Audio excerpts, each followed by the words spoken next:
इस वीडियो में हम देखेंगे केमिस्ट्री के कुछ बेसिक चीज़ें जिसको जानने के बाद कॉन्सेप्ट है स्ट्रॉन्ग होंगे। क्योंकि जब आपको सब्जेक्ट के बारे में बेसिक चीज़ें पता होती हैं तो आपका अपने आप से उसमें इंटरेस्ट बनने लग जाता है। तो इसलिए आपको सबसे पहले बेसिक पे पकड़ बनानी ज़रूरी है। तो इस वाली वीडियो में हम कुछ केमिस्ट्री के बेसिक से बेसिक चीज़ें देखेंगे। इससे क्या होगा, आपकी जो सब्जेक्ट है वो स्ट्रॉन्ग तो होगा, साथ में स्मूथ तरीके से चलेगा। जैसे कि आपको हर चीज़ें समझ आएगी जब आप क्लास के अंदर होंगे। तो शुरू करते हैं। तो देखिए, इस तरफ क्या है, एलिमेंट के नाम है, उनके सिंबल हैं, एटॉमिक नंबर है, न्यूट्रॉन है, प्रोटॉन है, इलेक्ट्रॉन है। तो इस तरीके से उनमें चीज़ें हैं। पर ये जो चीज़ें हैं ये अलग अलग वेबसाइट पे जाके आपको मिलेगी, फिर आप उसमें से ढूंढेंगे। लेकिन मैंने ये सारी चीज़ें अलग अलग वेबसाइट से ढूंढ के आपके लिए एक अलग जगह पे लिखी है, और ये 100% सारी चीज़ें सही हैं, एक भी टॉपिक इसमें गलत नहीं है। तो hydrogen, helium, lithium, beryllium, boron, carbon, nitrogen, oxygen, fluorine, neon, sodium, magnesium, aluminium, silicon, phosphorus, sulphur, chlorine, argon 18 तक है। ये जो एलिमेंट के नाम है, ये क्लास 9वीं में ये वाला है। इसका एक चार्ट जो है क्लास 9वीं में ही आ चुका है। तो उसमें प्रोटॉन तो है, इलेक्ट्रॉन भी है, पर उसमें एक अलग से KLMN सेल भी दिया पड़ा है। तो KLMN सेल मैंने इसमें ऐड नहीं किया है। तो इसमें जो मैंने ऐड किया है उसमें मैंने वैलेंसी ऐड करी है, वैलेंस इलेक्ट्रॉन ऐड किए हैं, वैलेंस इलेक्ट्रॉन वैलेंसी याद करने की ट्रिक बताई गई है, इसमें मैंने बताई है। तो इस तरीके से मैंने इसमें बताया। तो देखिए, ये तो 18 तक है, आर्गोन तक। आर्गोन के बाद क्या होता है, पोटेशियम, कैल्शियम। कैल्शियम 20 होता है। उसके बाद और भी होते हैं, जितना आप चाहे याद कर सकते हैं। स्कैडियम, टाइटेनियम, वैडियम, क्रोमियम, मैग्नीज, निकल, कोबाल्ट, निकल, कॉपर, जिंक, ये 30 तक हो गए। इससे आगे भी होते हैं, पर अगर आप क्लास 10th में हैं तो 20 तक आपको पता होने चाहिए, पर उनके बारे में सारी डिटेल भी पता होनी चाहिए। बस नाम मात्र ये याद करने से भी बहुत फ़ायदा है। तो सबसे पहले आपको, अगर आप साइंस के स्टूडेंट हैं तो आपको तो ये सारी चीज़ें पता होनी चाहिए। देखिए, हाइड्रोजन है, H उसका सिंबल होता है, P से डिनोट करते हैं, एटॉमिक नंबर 5 होता है। कार्बन 6C होता है, 6 से इसको डिनोट, एटॉमिक नंबर 6 होता है। नाइट्रोजन है, N7 से डिनोट करते हैं। ऑक्सीजन है, 8 होता है। कार्बन, ऑक्सीजन, और एक ये क्लोरीन, एक ये सोडियम। ये बेसिक चीज़ें हैं, ये पता होनी चाहिए कि इनका एटॉमिक नंबर क्या होता है। तुरंत एकदम से दिमाग में आ जाना चाहिए, ना कि आपको ये एक एक करके याद करना है। हाइड्रोजन, हीलियम, लिथियम को ऐसे करके नहीं याद करना है, सीधा नंबर पे याद कर लेना है कि कौन से नंबर पे वो है। तो इस तरीके से हम कर सकते हैं। तो देखिए, तो न्यूट्रॉन है, न्यूट्रॉन, प्रोटॉन, इलेक्ट्रॉन। तो जो प्रोटॉन है वो इलेक्ट्रॉन के हमेशा बराबर होता है। जितने प्रोटॉन होंगे उतने इलेक्ट्रॉन होंगे। तभी देखिए, प्रोटॉन और इलेक्ट्रॉन मिला के एक एटम क्या होता है, न्यूट्रल। अगर उस पर वो एटम क्या बन जाता है, न्यूट्रल एटम। एटम बन जाता है न्यूट्रल एटम। अगर उस पर इलेक्ट्रॉन कम है, इलेक्ट्रॉन उस पर बराबर रहेंगे ना, इलेक्ट्रॉन भी बराबर रहेंगे, प्रोटॉन भी बराबर रहेंगे, तभी तो न्यूट्रॉन न्यूट्रल रहेगा। तो हर एक एटम न्यूट्रल रहता है, ठीक है। तो उसमें क्या होता है, प्रोटॉन जितने होते हैं उतने इलेक्ट्रॉन होते हैं। आप किसी भी एलिमेंट का देख सकते हैं, जैसे फास्फोरस है, इसका क्या होता है, 15, एटॉमिक नंबर 15। और उसके एटॉमिक नंबर 15 है तो उसमें प्रोटॉन भी कितने होते हैं, 15। उसके इलेक्ट्रॉन भी कितने होते हैं, 15, ठीक है। तो उसमें प्रोटॉन भी कितने होते हैं, 15, इलेक्ट्रॉन भी कितने होते हैं, 15। फिर न्यूट्रॉन की बात जो है, यहाँ से ये तीसरे नंबर लिथियम है। लिथियम से आते ही एक का गैप हो जाता है, तो 4, 5। लेकिन ये जो है ना, ये हर जगह पे बदलते हैं। जैसे यहाँ से 4, 5 हुआ, लेकिन यहाँ पे 2 2 बार 6 आ गया। तो न्यूट्रॉन जो है वो अलग अलग जगहों पे अलग अलग होता है, मतलब कि इनका फिक्स नहीं है, ये कुछ भी हो सकता है। पर इसमें आप क्या याद कर सकते हैं, एक बेरिलियम और एक बोरोन का याद कर सकते हैं। बेरिलियम का 4 होता है, इसका 5 होता है। तो एटॉमिक नंबर तो 6 6। बेरिलियम B भी है, बेरिलियम, बोरोन, तो उसका क्या आपको याद कर लेना है, 6। तो इस तरीके से आप उसका न्यूट्रॉन याद कर सकते हैं 6। वैसे न्यूट्रॉन की ज़्यादा ज़रूरत नहीं पड़ती है। तो अब देखिए एटॉमिक नंबर क्या होता है। एटॉमिक नंबर, सबसे पहले एटॉमिक नंबर होता क्या है। Atomic number proton plus electron, proton plus electron. जो एटॉमिक नंबर होता है वो प्रोटॉन प्लस इलेक्ट्रॉन होता है। तो एटॉमिक नंबर क्या होता है, जितने प्रोटॉन होते हैं वही एटॉमिक नंबर है। जैसे 11 है तो उसमें 11 क्या होता है, सोडियम, तो 11 है उसका क्या है एटॉमिक नंबर। 12 है, 12 ही क्या है उसका एटॉमिक नंबर, किसका, मैग्नीशियम का। मैग्नीशियम का क्या है एटॉमिक नंबर 12।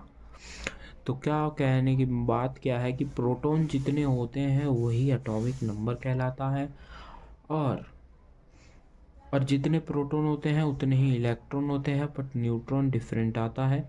और एटॉमिक नंबर जो होता है वही उतने ही प्रोटॉन होते हैं उतने ही इलेक्ट्रॉन होते हैं। तो अब प्रोटॉन प्लस न्यूट्रॉन को जोड़ देते हैं तब जाके क्या आता है, मास नंबर। जैसे कि हम बात करें सोडियम की ही, क्या करना है, प्रोटॉन प्लस न्यूट्रॉन, तो 11 और 22 कितना हुआ, 23। आपने ये पढ़ा होगा कि क्या कहते हैं सोडियम की बात करें तो 11, 11 प्लस 11 1 कर दो प्लस, 22 प्लस 1 23। लेकिन ये हर केस में ऐसे होता नहीं है, ऑड नंबर की बात कर रहे हैं। ऑड नंबर जैसे कि हम मान लेते हैं 13 क्या होता है एल्युमिनियम, 13 दूनी 26, तो 26 27 27 तो होता ही नहीं, 27 की जगह कुछ और होता होगा। तो इस तरीके से होता है। तो अब देखते हैं, देखिए एक इलेक्ट्रॉन होता है, इलेक्ट्रॉन ऐसे रिवॉल्व कर रहे होते हैं, इलेक्ट्रॉन ऐसे न्यूक्लियस के अराउंड रिवॉल्व कर रहे होते हैं। न्यूक्लियस के अंदर प्रोटॉन प्लस क्या होता है, proton plus neutron, proton plus neutron होता है न्यूक्लियस के अंदर, और इलेक्ट्रॉन क्या कर रहे होते हैं, रिवॉल्व कर रहे होते हैं एक एटम के अंदर। तो ये तो पता है। अब देखिए, अब हम आपको सिखाने वाले हैं कि वैलेंसी और वैलेंस इलेक्ट्रॉन क्या होता है।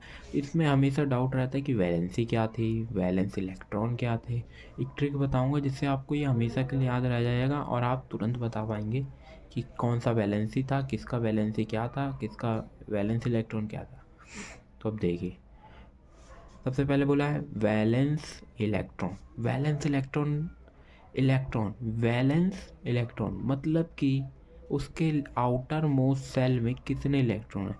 जैसे ही वैलेंस इलेक्ट्रॉन दिख जाए, उसमें इलेक्ट्रॉन का ई दिख जाए, जैसे ही आपको इलेक्ट्रॉन का ई दिख जाए मतलब कि एग्जिस्ट, ई से याद करिए एग्जिस्ट मतलब कि एग्जिस्ट करता है बाहर की तरफ, existence on the outside, existence on the outside मतलब कि जो बाहर की तरफ एग्जिस्ट करता है। ई से एग्जिस्ट ऑन द आउटसाइड मतलब कि जो किसी भी एटम है उसके बाहरी आउटर मोस्ट सेल में जितने इलेक्ट्रॉन होते हैं वही उसका क्या होता है, वैलेंस इलेक्ट्रॉन।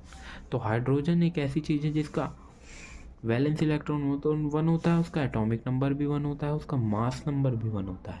लेकिन मास नंबर औरों के केस में नहीं होता क्योंकि इसमें न्यूट्रॉन जो है होता ही नहीं।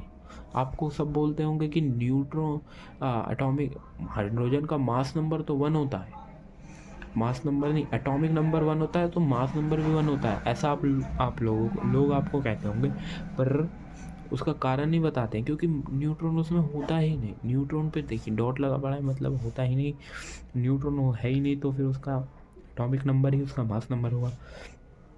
हाँ, तो वैलेंस इलेक्ट्रॉन की बात चल रही थी। तो वैलेंस इलेक्ट्रॉन जो आउटर मोस्ट सेल में होता है, जैसे हीलियम है, हीलियम का क्या होगा 2, तो बाहर में क्या है 2 ही है। लिथियम की बात करें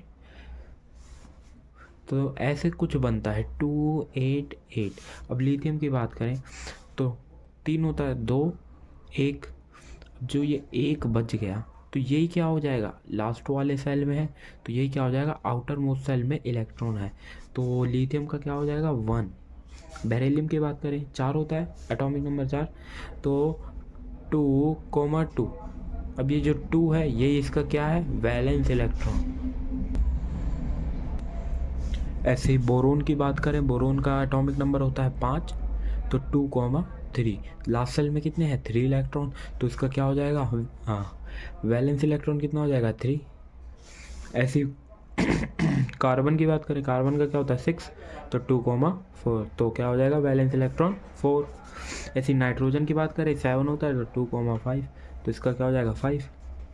ऐसी ऑक्सीजन का कितना हो जाएगा 6, क्योंकि 2,8 होता है।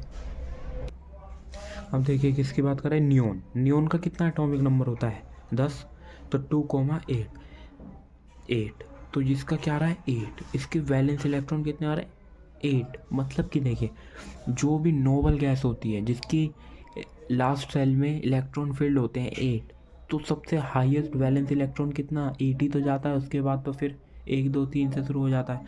तो हाईएस्ट क्या होता है नोबल गैस में ही होता है, क्या वैलेंस इलेक्ट्रॉन। सबसे ज़्यादा वैलेंस इलेक्ट्रॉन किस में होता है नोबल गैसेस में। उसके बाद जैसे हम सोडियम की बात करें तो वापस से क्या होगा 2 8 1, तो हम इस वाले 1 को काउंट करेंगे तो इसका ये क्या हो जाएगा वैलेंस इलेक्ट्रॉन। ऐसे ही मैग्नीशियम की बात करें तो 2 8 2 हो जाएगा, तो ये क्या 2 हो जाएगा इसका वैलेंस इलेक्ट्रॉन। ऐसे फिर अब देखिए आर्गोन की बात करते हैं। आर्गोन का कितना होता है एटॉमिक नंबर 18, तो 2 8 कितना हो गया 8, 18 हो गया। अब ये इसमें क्या है लास्ट सेल में है, तो ये क्या हो गया 8, इसका क्या हो गया ये वैलेंस इलेक्ट्रॉन। तो आर्गोन, आर्गोन क्या हो गया एक नोबल गैस हो गया। नियोन, आर्गोन, ऐसे करके जो नोबल गैस होते हैं उनका वैलेंस इलेक्ट्रॉन कितना होता है 8 होता है। अब देखेंगे वैलेंसी क्या होती है। तो वैलेंसी, तो देखिए मैंने समझाने के लिए लिख रखा है कि वैलेंसी होती क्या है रियलिटी में। 4 तक लास्ट इलेक्ट्रॉन में जो इलेक्ट्रॉन होंगे वही वैलेंसी। 4 के बाद 5 6 7 है होता है तो ऑक्टेट पूरा करने में जितने इलेक्ट्रॉन चाहिए तो वो वैलेंसी। तो कहने का मतलब यह है जैसे कि मान लेते हैं किसी का भी लेते हैं कार्बन का नाम, कार्बन एग्जाम्पल में लेते हैं। कार्बन का होता है एटॉमिक नंबर 6, इसको लिखेंगे ऐसे 2,4। अब ये जो 4 है यही इसके क्या है वैलेंसी। यही क्या है वैलेंसी, क्योंकि इसके लास्ट सेल में, लास्ट सेल की बात नहीं कर रहे हैं यहाँ, वैलेंसी यही हो जाएगी। अगर यही 2,5 होता तो इसको ऑक्टेट पूरा करने में 3 इलेक्ट्रॉन प्लस और चाहिए, तो ये इसकी वैलेंसी हो जाएगी। इसको 3 इलेक्ट्रॉन और चाहिए अपने ऑक्टेट को पूरा करने के लिए, तो इसकी 3 वैलेंसी हो जाएगी। इसको कितनी चाहिए 4 चाहिए, तो इसकी ये क्या हो जाएगी वैलेंसी 4। और इससे कम करें 2,3 है, मतलब ये क्या होता है बोरोन, बोरोन, तो बोरोन का ये 3 है, 3 है, लेकिन ये अब क्या करेगा लूज़ करेगा, क्योंकि ये 3 ही तो लूज़ करना, लेकिन लेना हो है तो कितना लेगा 4 नहीं 5 लेगा। तो 5 लेना आसान होगा या 3 लूज़ करना, तो 3 लूज़ करना आसान होगा इसलिए 3 लूज़ करेगा। अब तो उसकी वैलेंसी ही 3 हो जाएगी। जितना वो जितना आसानी से जो वो लूज़ करेगा वही उसकी क्या हो जाएगी वैलेंसी हो जाएगी। तो जैसे कि एक और एग्जाम लेते हैं क्लोरीन का। क्लोरीन की वैलेंसी यहाँ 1 लिखी है, तो देख लेते हैं कैसे लिखी है 2 8 7। अब देखिए यहाँ पे क्या है 7, तो इसकी 7 है, इसको एक और चाहिए तो इसकी क्या हो जाएगी ऑक्टेट पूरी, तो इसकी वैलेंसी क्या हो जाएगी 1। अब देखिए जीरो को एक जीरो वाले एग्जांपल ले लेते हैं। क्या होता है नियोन, नियोन का होता है 2,8, ठीक है। और देखिए इसमें इसका तो ऑक्टेट पूरा है तो इसकी वैलेंसी क्या हो जाएगी, इसको अब कुछ चाहिए ना लेना, तो जीरो प्लस करेंगे तो कुछ भी नहीं, तो 0 इसकी क्या हो जाएगी वैलेंसी। तो इस तरीके से आपको याद करने की ज़रूरत है कि वैलेंस इलेक्ट्रॉन में ई आता है outermost shell exist on the outermost, मतलब कि जो लास्ट सेल में इलेक्ट्रॉन जितने एग्जिस्ट कर रहे हैं वही उसकी क्या है वैलेंस इलेक्ट्रॉन। और वैलेंसी की मतलब कि अगर 4 तक है 1 2 3 4 तक है तो वही क्या हो जाएगी उसकी वैलेंसी। और 4 से जैसे ही 5 पार करता है तो उसको जो ऑक्टेट पूरा करने के लिए जितने इलेक्ट्रॉन चाहिए होंगे वही उसकी क्या हो जाएगी वैलेंसी। और 8 पे तो वो 0 ही होता है। तो आगे देखिए, आगे थोड़ी और चीज़ें बताते हैं हम आपको। तो मैं आपको इधर बताने वाला हूँ कि कॉमन नेम पर उनके सिंबल इतने ज़्यादा डिफरेंट, जैसे कि आयरन में आयरन का आपको सिंबल पता होगा, Fe होता है। तो Fe होता है उसमें ना, जैसे कि वो अपने नाम से पहले वर्ड से या क्या कहते हैं बीच के वर्ड से, उनसे ही तो शुरू होते हैं, उसी का ही तो सिंबल रखते हैं। पर इसमें देखिए Fe है, Fe में क्या आ रहा है, Fe ना, आयरन का एक वर्ड भी इसमें मैच नहीं कर रहा है। तो ये इसका सिंबल कैसे पड़ा? तो इसका सिंबल पढ़ने का मेन रीज़न है, ये जो आयरन है ये लैटिन नेम से लिया गया था, फेरियम, फेरम है, फेरियम नहीं है, फेरम। तो ये फेरम वर्ड से निकला है क्या, Fe। फेरम वर्ड में लैटिन नेम है, लैटिन नेम में अभी आयरन को क्या बोलते हैं, फेरम। तो Fe फेरम से निकला।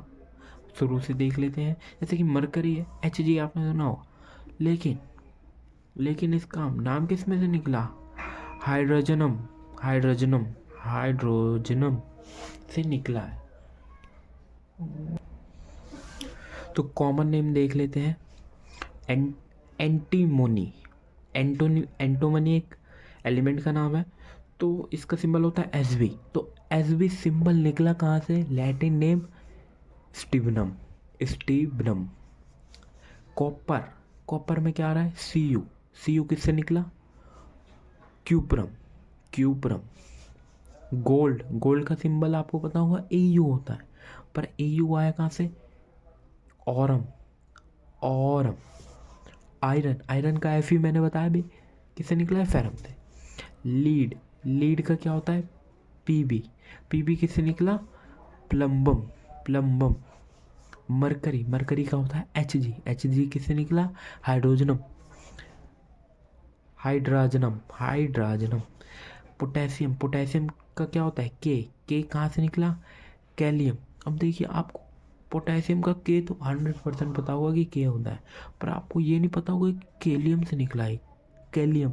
अब आप अपने दोस्त से बात करेंगे कभी, तो आप कभी उससे पूछना कि ये के कहाँ से पोटेशियम का नाम पड़ गया, तो आप जब उसको बताएंगे कि इसका नाम कैलियम से पड़ा, कैलियम लैटिन वर्ड से, तो आपकी एक अलग इमेज बनेगी उसके दिमाग में, एक होशियार इमेज बनेगी। उसे लगेगा कि वो, पता चलेगा कि वो स्टडी सॉल्यूशन पे जाके पढ़ता है। सिल्वर का क्या होता है, एजी का क्या, एजी किससे निकला है, अर्जेंटम।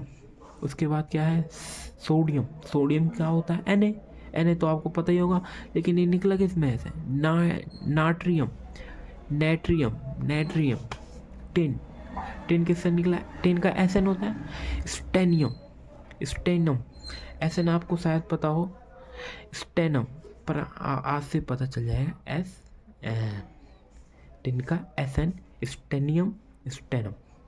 तो इस तरीके से आप कॉमन नेम से उनका सिंबल और उसके लैटिन वर्ड आपको पता होना चाहिए, क्योंकि एक बेसिक चीज़ें हैं। जैसे कि आप इसको जैसे जान जाएंगे तो आपको उसमें इंटरेस्ट आएगा। अगर आप ये सब कुछ जान नहीं रहे, सीधा लेसन की शुरुआत कर रहे हैं ना, तो आपको उसमें उतना मज़ा नहीं आएगा जितना आना चाहिए, क्योंकि मज़ा ऐसी शुरू की चीज़ों में ही आता है, फिर उसके बाद इंटरेस्ट बढ़ता है। इंटरेस्ट वरना गायब हो जाता है। सीधा आपको एक सीढ़ी से सीधा एक पहाड़, सीढ़ी पहले चढ़ाई जाए, सीधा पहाड़ चढ़ा दिया जाए, तो आपको बहुत अलग एक्सपीरियंस होगा, बहुत ख़राब एक्सपीरियंस होगा। तो उस एक्सपीरियंस को अच्छे से पूरा करने के लिए आपको पहले हम इक्विपमेंट दे रहे हैं। उसको इक्विपमेंट मतलब कि उसके लिए आपको ग्लव्स चाहिए, उसके लिए आपको पैरों में कांटे वाले जूते चाहिए, तभी तो आप उस पर चढ़ेंगे। ऐसे थोड़ी चढ़ने लग जाएंगे एकदम से। देखिए, अब हम पढ़ने वाले इधर इस वीडियो में नहीं, इधर हम इस पेज पे हम पढ़ने वाले हैं कि जो किसी भी कोई भी एलिमेंट होता है उस पर Na plus -3, 2 plus, 3 plus, negative, only negative, -3 plus. किस तरीके से उस पर साइन पढ़ते हैं, किस तरीके से साइन हम उस पर निकालते हैं कि इस पे ये 2 प्लस लगेगा, 2 नेगेटिव लगेगा, 1 प्लस लगेगा या 2 प्लस लगेगा। तो सबसे पहले देखिए सोडियम का एटॉमिक नंबर क्या होता है? 11 होता है एटॉमिक नंबर, ठीक है। क्या होता है इसका? लिखेंगे 281, ठीक है। अब देखिए इसको लूज करना है एक इलेक्ट्रॉन, बहुत ईजी होगा, इसलिए इसको लूज कर देगा। जब इसने लूज किया तो उस पर क्या साइन आएगा? पॉजिटिव। जब वो एक इलेक्ट्रॉन अपने पास लेता है तो उस पर क्या आता है? नेगेटिव। जब वो एक देता है तो वो क्या होता है? उधार मुक्त होता है, तो उस पर क्या आता है? प्लस। जब वो किसी का कुछ सामान लेता है तो उस पर क्या आता है? बोझ आता है, तो वो क्या होता है? कर्ज, मतलब कि नेगेटिव। अब देखिए पोटेशियम का क्या आता है एटॉमिक नंबर? 19। तो क्या हो जाएगा? 2881। इसके लिए 1 इलेक्ट्रॉन लूज करना है इजी, तो क्या हो जाएगा? K plus. कॉपर की बात करें, अब देखिए कॉपर में क्या आ रहा है? आई।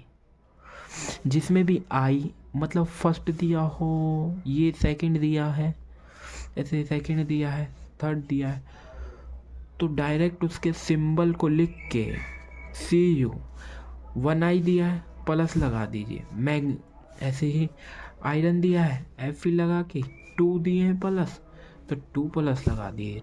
इसमें कॉपर की बात हो रही है, देखिए कॉपर के एक नाम हो गया, 2 नाम हो गया, तो कॉपर के भी कितने नाम दे रखे हैं? 2 नाम दे रखे हैं। तो इसमें 2 दिया है तो CU 2 प्लस, इसमें 1 दिया है तो CU प्लस। ऐसी कैल्शियम की बात करें, कैल्शियम का कितना होता है? 20। कैल्शियम का एटॉमिक नंबर कितना होता है? 20। तो क्या हो जाएगा? 2882। अब ये जो 2 इलेक्ट्रॉन है लूज करना ही चाहिए, तो ये लूज करके क्या कर देगा? दोनों लूज कर देगा, तो Ca 2 प्लस कर देगा।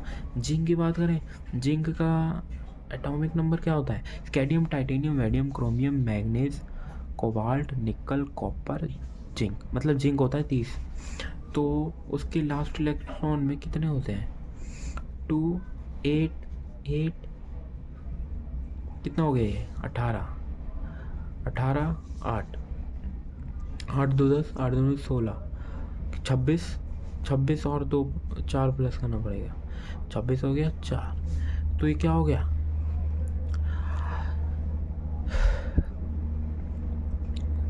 अराउंड 16 24 28 29 30।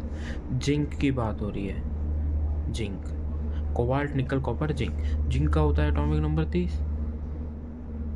तो ये पता है वो 1 लगेगा, तब जाके इसमें 1 प्लस आएगा।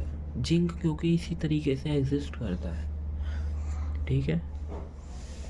तो इस तरीके से अब देखिए मैं आपको एक नई चीज़ दिखाता हूँ। हाइड्रोजन है, हाइड्रोजन पे हमेशा क्या होता है? H पॉजिटिव प्लस साइन होता है। पर देखिए हाइड्रोजन में जब हाइड्रोजन के पास दोनों है वो होती है प्रॉपर्टी होती है, वो H प्लस दे भी सकता है और H नेगेटिव ले भी सकता है। जैसे उसने अपना आधा इलेक्ट्रॉन उसको दे दिया तो इस पे क्या आ गया? पॉजिटिव आ गया। आधा उसका ले लिया तो H इसको तो हाइड्रोजन कहते हैं, पर इसको जब ये नेगेटिव लेता है तो क्या बोलते हैं? हाइड्राइड। जब वो नेगेटिव लेता है तो वो हाइड्राइड बन जाता है। आपने हाइड्राइड तो हर जगह सुना होगा कि बहुत से टीचर आपको हाइड्राइड कह रहे हैं, सोडियम हाइड्राइड, सोडियम क्या, मैग्नीशियम हाइड्राइड, ऐसे ऐसे आपको नाम बता रहे हैं, पर आपको हाइड्राइड का मतलब ही नहीं पता। तो हाइड्राइड क्या होता है? हाइड्रोजन के ऊपर नेगेटिव चार्ज लग जाना, hydrogen H positive. Chloride DE आ गया तो क्लोरीन देखिए, क्लोरीन का एटॉमिक नंबर 17। तो क्या हो गया? 287। अब देखिए इसको एक लेना इजी पड़ेगा, तो ये एक जैसी लेगा तो इस पर क्या लग जाए? Cl negative. इसने एक लिया कर्ज लिया तो एक नेगेटिव लग गया इसमें। नाइट्राइड की बात करें, नाइट्राइड हो रहा है, नाइट्रोजन से तो निकला है नाइट्राइड, तो नाइट्रोजन का कितना होता है? 2,5। इसके लिए 3 इलेक्ट्रॉन लेना इजी, तो ये 3 नेगेटिव इस पे लग जाएगा, तो ये क्या हो जाएगा? N3 negative. इस तरीके से हम साइन लगाते हैं। इसको आप समझ गए तो आप किसी भी कोई भी एलिमेंट आपको मिल जाए उसके ऊपर आप तुरंत आप साइन बता सकते हैं कि ऊपर कौन सा साइन लगना है। ठीक है, तो इस तरीके से ये टॉपिक भी अपना ख़त्म हो गया। इससे क्या है, आपको घर बस वीडियो देखते नहीं जानी है, अपने आप से एलिमेंट के नाम लिखने हैं, उनका इस तरीके से साइन निकाल के देखना है। अगर साइन नहीं निकलता है तो ये मेरी गारंटी, आप मेरे चैनल को अनसब्सक्राइब कर देना। वैसे निकलेगा ही, 100% गारंटी है, क्योंकि मैंने बहुत ज़्यादा खोज खाज के निकाल के सब चीज़ें की हैं। तो अब देखिए अगला टॉपिक क्या है। तो इधर हम देख रहे हैं कि फ्रीक्वेंसी आप जानते हैं फ्रीक्वेंसी क्या होती है, कि वाइब्रेशन। नॉर्मल टॉपिक पे मैं बताऊं, यहाँ से लेके यहाँ तक की एक रस्सी है, इसको मैंने यहाँ से ऐसे किया, इस तरीके से झटका, तो यहाँ से ऐसे वाइब्रेट होगी, जो रेट्स गई इसको क्या बोलेंगे, फ्रीक्वेंसी। तो फ्रीक्वेंसी की यूनिट क्या होती है, हर्ट्ज। HZ से डिनोट करते हैं। एनर्जी क्या होती है, जूल। एनर्जी और वर्क डन की क्या होती है, जूल। जहाँ भी जूल की बात हो रही होगी वहाँ एनर्जी और वर्क तो हो रहा होगा, तो उसका क्या, जे से डिनोट करते हैं। फोर्स की न्यूटन होती है। डायमेंशन M1 L1 T-2 होता है। ठीक है, एन से डिनोट करते हैं। पावर की क्या होती है, वाट को W से डिनोट करते हैं। प्रेशर क्या होता है, पास्कल। हाँ, पास्कल का PA। प्रेशर, इलेक्ट्रिक चार्ज कुलाम्बम होता है, कुलम्ब, C से डिनोट करते हैं। Electric current, ampere. अभी इलेक्ट्रिक करंट के अंदर चार्ज फ्लो करता है, ठीक है, तो ये बड़ा है, उसके बाद इसके अंदर ये है इलेक्ट्रिक चार्ज। एम्पियर A से डिनोट करते हैं। इलेक्ट्रिक पोटेंशियल क्या होता है, वोल्ट, V से डिनोट करते हैं। इलेक्ट्रिक रेजिस्टेंस जो उसके फ्लो में, करंट के फ्लो में रुकावट बनती है, उसको क्या बोलते हैं, वो इलेक्ट्रिक रेजिस्टेंस। तो इसका क्या होता है यूनिट, ओम। इसको इस तरीके से डिनोट करते हैं, 10वीं में था। उसके बाद देखें कैपेसिटेंस का यूनिट क्या होता है, फेराड मतलब F। ऐसे मैग्नेटिक फ्लक्स, उसको क्या होता है, वीबर, WB। उसके बाद इंड्यूस्टेंस हेनरी, H से डिनोट करते हैं। उसी तरह कैसे मैग्नेटिक इंडक्शन, इसका क्या होता है, टेस्ला। तो टेस्ला का T, टेस्ला मतलब कि इलॉन मस्क की कंपनी से ही लग रहा है। इलॉन मस्क ने शायद इस टेस्ला मैग्नेटिक इंडक्शन से ही निकाला है। मैग्नेटिक इंडक्शन के यूनिट से इसने टेस्ला कंपनी का रिनोवेट कर दिया है, टेस्ला। तो ये आपको याद कर लेना कि मैग्नेटिक इंडक्शन से निकाला उसने टेस्ला। ठीक है, अब देखिए स्पीड ऑफ लाइट क्या होती है, C से डिनोट करते हैं। 3 × 10⁸ मीटर सेकेंड -1। क्या, 3 × 10⁸ metre second -1 speed of light होती है। स्पीड ऑफ लाइट क्या मेजर करती है, डिस्टेंस। ठीक है, ग्रेविटेशनल कांस्टेंट को G से डिनोट करते हैं। 6.67 × 10⁻11 मीटर स्क्वायर kg-2। इसका क्या होता है, वैल्यू होती है। ग्रेविटेशनल कांस्टेंट हमेशा कब किसके बीच में लगता है, दो चीज़ों के बीच में लगता है। जैसे ये मेरा हाथ और ये जैसे बुक, तो इन दोनों के बीच में जो फोर्स लगता है, जो एक दूसरे की ओर खींचने की कोशिश करता है, वो ग्रेविटेशनल कांस्टेंट होता है। और ग्रेविटी जो पूरे अर्थ द्वारा ग्रेविटी जो हम पे लगा रही है फोर्स। और ग्रेविटेशनल कांस्टेंट क्या है, पृथ्वी और मून उन दोनों के बीच में भी लगता है, और मून और सूरज के बीच में भी लगता है, और सूरज और पृथ्वी के बीच में भी लगता है। तो ग्रेविटेशनल कांस्टेंट हर जगह लगता है। एक्सेलरेशन ऑफ फ्री फॉल बात कर लें, ग्रेविटी बात कर लें, G होती है 9.18 मीटर स्क्वायर -1। एक्सेलरेशन, ठीक है, atmospheric pressure at sea level 1.01 × 10⁵ N newton metre -2। ठीक है। Atmospheric at sea level 1.01 into 10⁻⁻5 newton metre -2 होती है। Absolute zero. अब मैं इस वाले पेज में आपको बताऊंगा कि ये होता भी क्या है, और साथ साथ में बताऊंगा इसके वैल्यू क्या होती है। तो एब्सोल्यूट जीरो क्या होता है, जब उसका थर्मल मोशन, कोई भी ऑब्जेक्ट में थर्मल मोशन एकदम मिनिमम पोजीशन पे होता है, मतलब कि उसका मोशन नहीं हो रहा। थर्मल मोशन मतलब हीट के द्वारा जो मोशन होता है वो एकदम रुक चुका है। जब उसका हीट के द्वारा मोशन रुक चुका है तो उसी को क्या बोलते हैं, एब्सोल्यूट जीरो। और केल्विन में जो मिनिमम क्या होता है 0 डिग्री। अब 0 डिग्री में -273 केल्विन ही तो होता है। तो केल्विन में माने तो -273.15 सेल्सियस। केल्विन से हमें सेल्सियस में चेंज करना है, तो केल्विन का मिनिमम ये और उसका वो, तो 0 -273.50 तो ये हो जाएगा क्या, एब्सोल्यूट जीरो। बोल्ट्जमैन कांस्टेंट क्या होता है, बोल्ट्जमैन कांस्टेंट क्या होता है।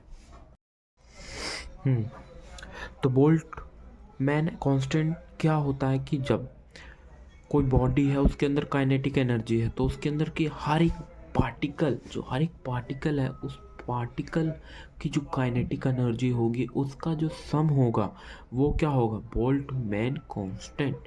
उसकी वैल्यू क्या होती है 1.38 इंटू 10⁻³ जूल केल्विन पर केल्विन। ठीक है, पर केल्विन, -1 मीन्स पर केल्विन, 1.38 इंटू 10⁻³ जूल पर केल्विन। ठीक है। एवोगाड्रो नंबर क्या होता है, एवोगाड्रो नंबर, जैसे कि एवोगाड्रो नंबर 1 दर्जन 12 केले। उसी तरीके से 1 मोल, एवोगाड्रो नंबर मतलब 1 मोल इक्वल टू 6.023 इंटू 10⁻23 पर मोल। ठीक है। एवोगाड्रो नंबर मतलब कि जैसे कि 1 दर्जन में 12 केले होते हैं, उसी तरीके से एक एवोगाड्रो नंबर में 6.023 इंटू 10⁻23 पर मोल होते हैं। मतलब कि 1 मोल इक्वल टू इतनी वैल्यू, ये वैल्यू होती है एक एवोगाड्रो नंबर की, जैसे आप समझ चुके हैं। ठीक है, मतलब कि केले जितना 12 केले होते हैं उतने ही एक एवोगाड्रो नंबर की वैल्यू ही इतनी होती है। और अगर आगे बात करते हैं अभी उसकी, universal gas constant PV equal to nRT, आपने इक्वेशन सुनी होंगी जिसमें R होता है PV equal to NR। R क्या होता है, गैस कांस्टेंट, R से इसको डिनोट करते हैं 8.314 जूल पर मोल पर केल्विन, इसकी वैल्यू होती है। ठीक है, 8.314 यूनिवर्सल गैस कांस्टेंट। जो 11वीं में बच्चा गया है उसको इसके बारे में पता होना बहुत ज़रूरी है, क्योंकि बहुत से टॉपिक जो हैं इसी यूनिवर्सल गैस कांस्टेंट पे है। CP minus CV equal to R, ये 5 नंबर में फाइनल में हमेशा आता है, तो वो उसी पे ही बेस्ड है पूरा का पूरा। Stefan constant 5.67 into 10⁻⁸ watt mega metre -2 kelvin -4, इसकी वैल्यू होती है। ठीक है। अब देखिए परमिटिविटी ऑफ फ्री स्पेस क्या होती है। देखिए मान लीजिए एक Q1 है, एक इधर Q2 चार्ज है, मतलब दो पार्टी इधर से क्या है ये, जब ये अपना चार्ज इधर से इधर शिफ्ट कर रहा है, ठीक है, यहाँ से इधर ये अपना चार्ज दे रहा है, जब ये यहाँ से यहाँ अपना चार्ज दे रहा है तो ये किसी मीडियम के द्वारा ही तो उसको भेज रहा होगा। जैसे कि हवा एक मीडियम है किसी आवाज़ को ट्रांसफ़र करने के लिए, उसी तरीके से ये भी एक मीडियम के द्वारा दे रहा होगा। जब ये मीडियम के द्वारा दे रहा होगा तो ये मीडियम जो है ना, इसका मीडियम ही चार्ज थोड़ा बहुत अपने पास ले रहा है। जैसे यहाँ से उसको Q2 को दिया तो उसने अपना 100% चार्ज थोड़ी दे दिया, उसने मीडियम को भी दिया। तो 98 उसने क्या दिया, Q2 को दिया चार्ज, और 2% मीडियम को दिया। तो वही क्या होता है, परमिटिविटी ऑफ फ्री स्पेस।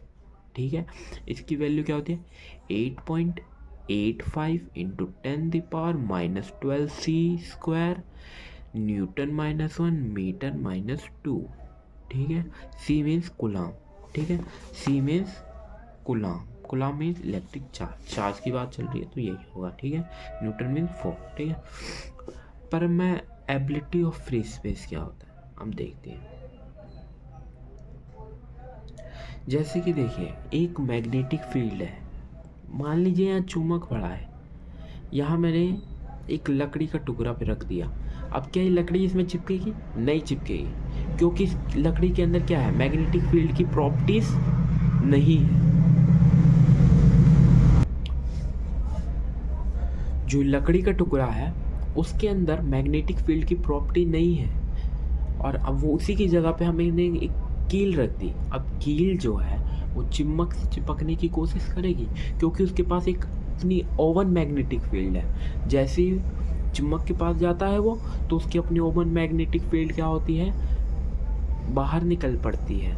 तो वो उसके साथ क्या करना चाहता है, मिलना चाहता है, तो वो एक दूसरे से चिपक जाते हैं। अगर उसकी मैग्नेटिक फील्ड ही नहीं, लकड़ी की बात करती है, मैग्नेटिक फील्ड नहीं है, तो वो एक दूसरे के पास अट्रैक्ट नहीं होते।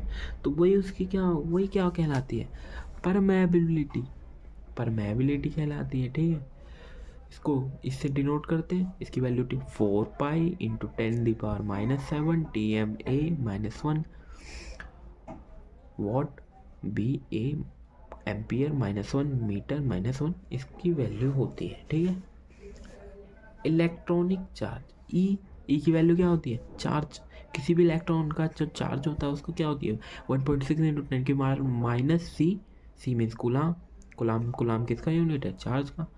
तो 1.6 इंटू 10⁻⁻19 C, ये होता है electric charge. Electric rest mass, अब ये क्या होता है, मतलब कि कोई भी इलेक्ट्रॉन है उसका मास कितना होता है, वो होता है 9.1 इंटू 10⁻31 kg, मतलब कि -31 kg, माइनस में चला गया, तो इतना उसका वजन होता है। आप महसूस कर सकते हैं कितना वजन होगा ये। स्पेसिफिक चार्ज क्या होता है, यहाँ देखिए E/m, मतलब कि E/m, charge upon mass ratio ही क्या होता है, स्पेसिफिक चार्ज। 1.6 इंटू 10⁻⁻19, 9.1 इंटू 10⁻31 को रख देंगे तो वही क्या आ जाएगा, स्पेसिफिक चार्ज। स्पेसिफिक चार्ज की वैल्यू क्या होती है, 1.76 इंटू 10⁻11 चार्ज kg -1। ये क्या है, ऊपर चला गया तो -1 है ना। प्रोटॉन और मास, देखिए हमने क्या पढ़ा था, प्रोटॉन किसी भी प्रोटॉन इलेक्ट्रॉन मास का कितना होता है, 1.676 इंटू 10⁻⁻27 kg। प्रोटॉन की बात कर रहा हूँ जो पॉजिटिव होता है। वही न्यूट्रॉन की बात करें तो 1.6749 into 10⁻⁻17 kg। Proton plus neutron ही क्या होता है, वैसे बता रहा हूँ मास नंबर, तो इसमें क्या है, थोड़ा बहुत डिफरेंस आ रहा है, 4926 है ना, इतने का डिफरेंस आ रहा है। अब देखिए एटॉमिक मास यूनिट क्या होता है, इसको AMU भी बोलते हैं। अब AMU क्या होता है, जैसे कि देखिए कार्बन 12, कार्बन की बात करें, कार्बन का कार्बन AMU हम कार्बन के साथ ही वो करते हैं, कार्बन के साथ ही बात करते हैं उसकी। तो एटॉमिक मास यूनिट की वैल्यू क्या होती है, 1.67 इंटू 10⁻⁻27 kg। AMU से डिनोट करते हैं, 1 AMU इक्वल टू इतना। ठीक है, प्लैंक कांस्टेंट ऐसे डिनोट करते हैं, इसकी वैल्यू क्या होती है, 6.63 इंटू 10⁻⁻34। जब आप 11वीं, अगर आप 11वीं के छात्र हो तो आपने इसके ऊपर फॉर्म एक ही इक्वेशन तो ज़रूर पढ़ी होगी, H E equal to H V क्या है फ्रीक्वेंसी, एच क्या है प्लैंक कांस्टेंट, ई क्या है एनर्जी। ठीक है, तो ये वाली इक्वेशन आपने पढ़ी होगी, तो उसमें हम एच की वैल्यू निकालते हैं। तो एच की वैल्यू हमेशा हमें याद रखनी है कि 6.63 इंटू 10⁻²⁴। ठीक है, 6.63 इंटू 10⁻34 जूल पर सेकेंड। ठीक है, इलेक्ट्रॉनिक रेडियस मतलब कोई इलेक्ट्रॉन है उसका रेडियस, मतलब कि रेडियस तो पता ही है आपको, सर्कल के बीच का रेडियस, तो इसका इलेक्ट्रॉनिक रेडियस क्या होता है, तो 2.8 इंटू 10 मीटर। अब इलेक्ट्रॉनिक मास से तो ये कभी भी कंपेयर नहीं किया जाएगा क्योंकि ये तो मास है, केजी है, लेकिन हम यहाँ पे किसकी इसकी चौड़ाई की बात कर रहे हैं ना। आज कहाँ गया, चौड़ाई की बात करें तो 2.8 10⁻⁻5 मीटर। अब आप इससे डायमीटर निकाल सकते हैं, क्या हो जाएगा 10⁻30। ऊपर में क्या होगा, नीचे में क्या होगा 5.6 इंटू 10⁻15 मीटर। इसका क्या हो जाएगा, डाया जाएगा डायमीटर। रेडबर्ग कांस्टेंट क्या होता है, ठीक है, तो रेडबर्ग कांस्टेंट की वैल्यू क्या होती है, पहले 1.09678, इतनी वैल्यू क्यों जाए, सीधा 1.09 नहीं लिखे, इंटू 10⁻7 मीटर -1। ठीक है, पर मीटर -1। ठीक है, इस तरीके से आज का टॉपिक हम ख़त्म करते हैं। तो इस तरीके से हमने आपको बहुत सी चीज़ें बताई हैं जिसकी वैल्यू आपको याद करने की ज़रूरत है, क्योंकि ये जो जैसे आप पहाड़ याद करते हैं उसी तरीके से आपको ये वैल्यू भी याद रहनी चाहिए, सीधी दिमाग में आनी चाहिए। ये सब तो आपको पता रहना चाहिए कि फ्रीक्वेंसी हैज़र्ड यूनिट होती है फ्रीक्वेंसी की, जूल होती है एनर्जी की, वर्क डन की। इस तरीके से आपको पता होना चाहिए। ऐसी ही और वीडियो के लिए आप हमारे चैनल को सब्सक्राइब कर सकते हैं। मिलते किसी नए वीडियो में, तब तक के लिए बाय।